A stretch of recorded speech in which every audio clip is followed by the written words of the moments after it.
Hey guys, Eno from Star Cove here, bringing you a deck profile from the latest super set, Saiyan Showdown. A lot of people didn't even know where the character came from. Essentially, it's a being created by Toa that absorbs Super Saiyan 4 Gogeta. Now, Gogeta breaks free, but Finn was still able to pretty much hold on to some of his power, and that's what you're seeing now. That's what gives us Finn Apocalyptic Absorption.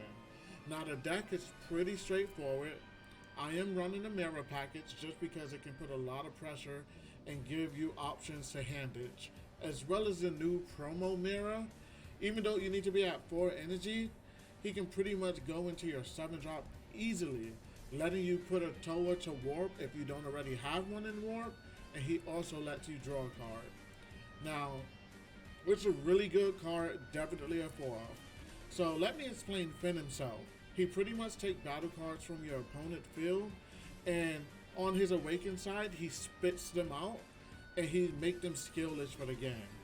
Now, we also have some new Dabura cards that gives you added effects for your opponent having skillless cards on board, like the 1-drop getting barrier and blocker, and a 3-drop being played for 1. Both of these Daburas help you draw, so that's really good for sure. So let me get into the Finn cards. First, we have Finn Absorber. Let me go ahead and click on him for you guys. There we go. So, Finn Absorber, really good. He lets you absorb union cards for the turn after you combo with him. And, you know, you do the whole phase of it going to the drop. You can pay 1 black, put him in the rest, absorb a unison card for the turn, and then after the turn he spits them out with 2 markers and negate their abilities as well for the game. So if they don't have a way to add or take a marker to reset it, they can't activate the skills on that unison. It's really good. I use it to remove unisons for the turn so they can't activate like free counterplays, which every deck pretty much have. So it's really a good counter for that. So we also have the 8-drop. So he pretty much wipes the board when he's played. He absorbs all of your opponent's battle cards, ignoring barrier. So if you have like 4 energy and you just need to get rid of like, you know, pesky cards with barrier, that's what he's good for. Don't forget it is a Spirit Boost 1. That's really important to keep in mind. If you want to absorb the board, you need to Spirit Boost 1. Other than that, you can still do his Activate main, and you can still use his once per turn if you meet the conditions. Okay? And another one of his effects is his Restand ability that's once per turn.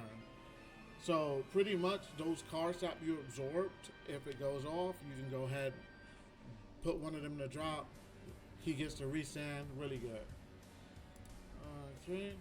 Now we're going to go to the SR of the set, which is Finn Corrigan Incarnate. So, pretty much, it has Deflect. When you play him, your opponent chooses one of their cards, and the rest will go to Warp. Unfortunately, this one doesn't send cards with Barrier to Warp. But, I mean, for a potential board removal for 2-drop, this is pretty great. So I feel the new Finn stuff with the older mirror stuff just complement each other so well. It makes this deck a really good road deck. So I'm also working on another variant of the deck. I want to play test it a bit more before putting it out there into the world. But this deck alone is really fun to play and pretty strong already if you need a good deck to play and just don't know what to play. So if anyone have any suggestions or ways you think to make the deck better, let me know, leave a comment, message me. I'll definitely reply. And if you like the deck profile, don't forget to hit that like button, okay? Thanks for now, and I'll see you guys next time. Enoy out.